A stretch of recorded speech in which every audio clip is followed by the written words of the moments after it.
Hi, Imran. It is such an honor to have you on the show today. My first question for you is Imran, we would love to hear about your story and career development.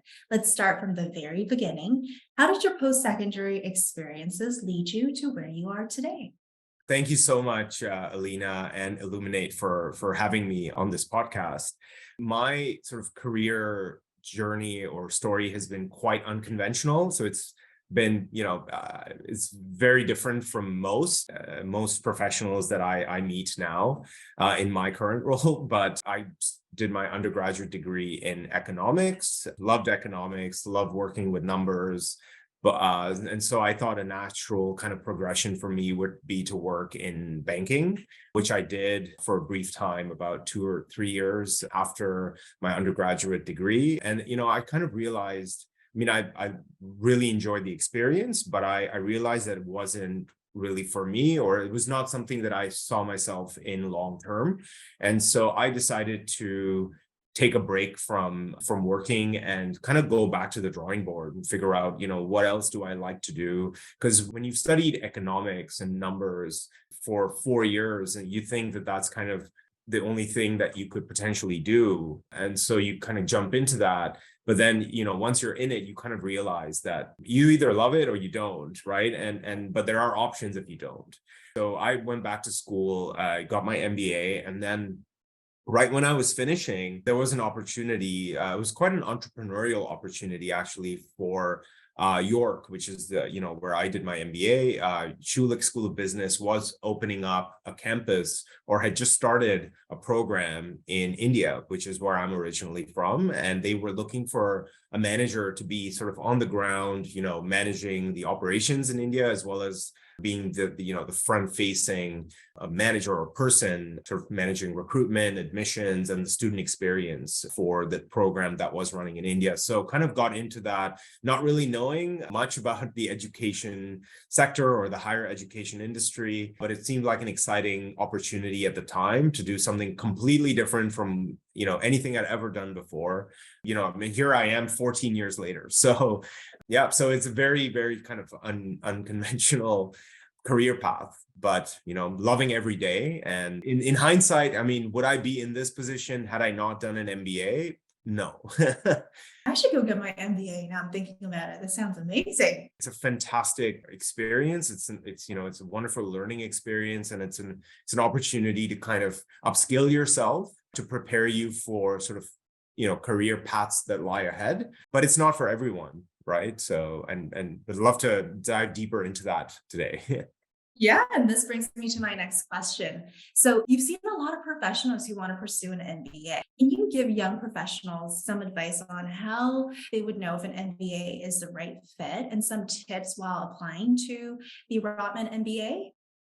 Absolutely. So, Alina, as I said, doing an MBA, it's not for everyone, right? You have to really think about, one, timing. Is this the right time for me to pursue an MBA? And two, more importantly, is the MBA going to get me to where I want to be in the future?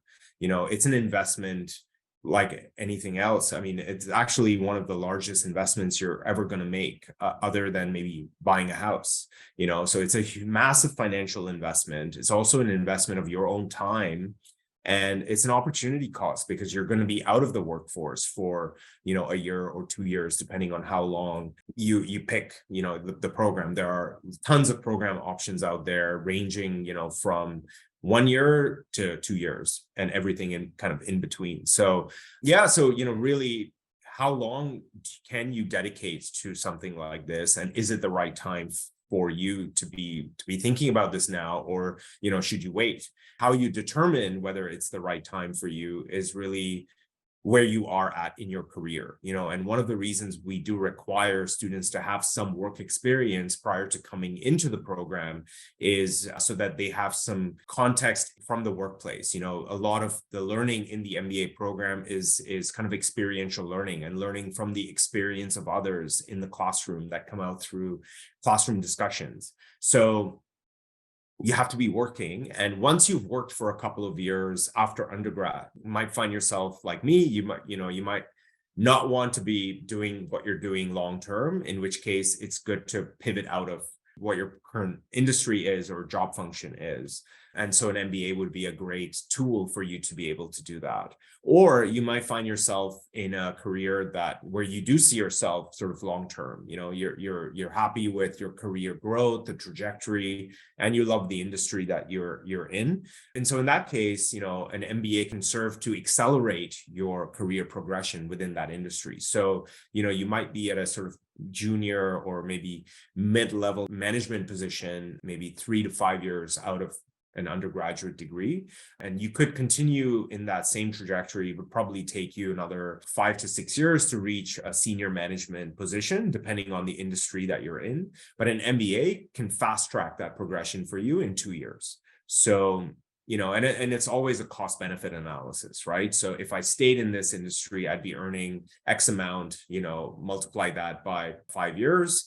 Versus, I'll take a hit. I won't be working for 2 years, but then my salary post that 2-year period will be significantly higher. So does the ROI make sense for you as well, depending on where you are at today and where you want to be? And, given that you won't be working for 2 years, maybe it will not lead you to the career path that you want to be in which case it wouldn't make sense. So interesting. What would you say are some of the most essential qualities and skills in order to succeed in the world of business today? And how might the MBA help you to achieve that?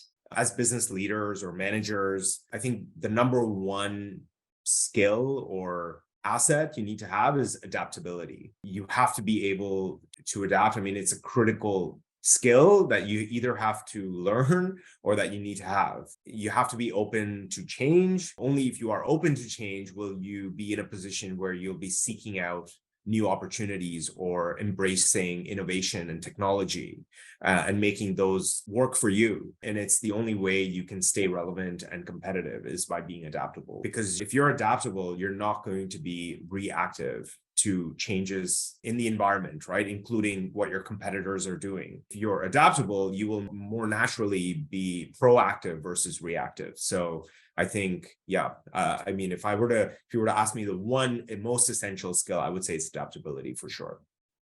This actually leads me to my next question about change and about the evolving nature of the business world. The only constant in today's world is change. So the job market is changing. People are changing with advanced technologies. The skills that are required in today's workforce are also constantly changing. Can you share some tips and advice with the young generation on how we can keep competitive and at the same time adapt to this fast-paced changing environment that we're in? So, Lena, it's kind of related to your other question about, how an MBA program can help students to develop that adaptability, or how can they navigate uncertainties and seize emerging trends to drive growth, right? That's really, the MBA program, yes, it's designed in a way to give you the hard skills. You will learn finance and accounting and marketing and strategy and all of the theoretical aspects of business and all of the sort of business functions. But I think I did my MBA now 13 years ago. And if you were to ask me, about advanced financial models, I probably don't have that off the top of my head. But what I do have is a strategic thinking mindset, right? So in business today, because it's so fast paced and it's changing and it's adapting and evolving all the time, you're constantly faced with having to make decisions in ambiguous circumstances at best, without having all of the data and all of the history to draw on, right? Because you can't base your future strategies based on things that have happened in the past, because you kind of don't know what's coming down, the pipeline in the future. So one, being adaptable, but also having a flexible kind of mindset and a strategic thinking mindset where you're able to make decisions at a much faster pace, because you kind of have to, in a much more kind of structured and strategic way. So I think that the MBA program, because you're going to be thrown into very uncomfortable situations, you're going to have to work in teams extensively. It's going to push you beyond what you thought you were capable of.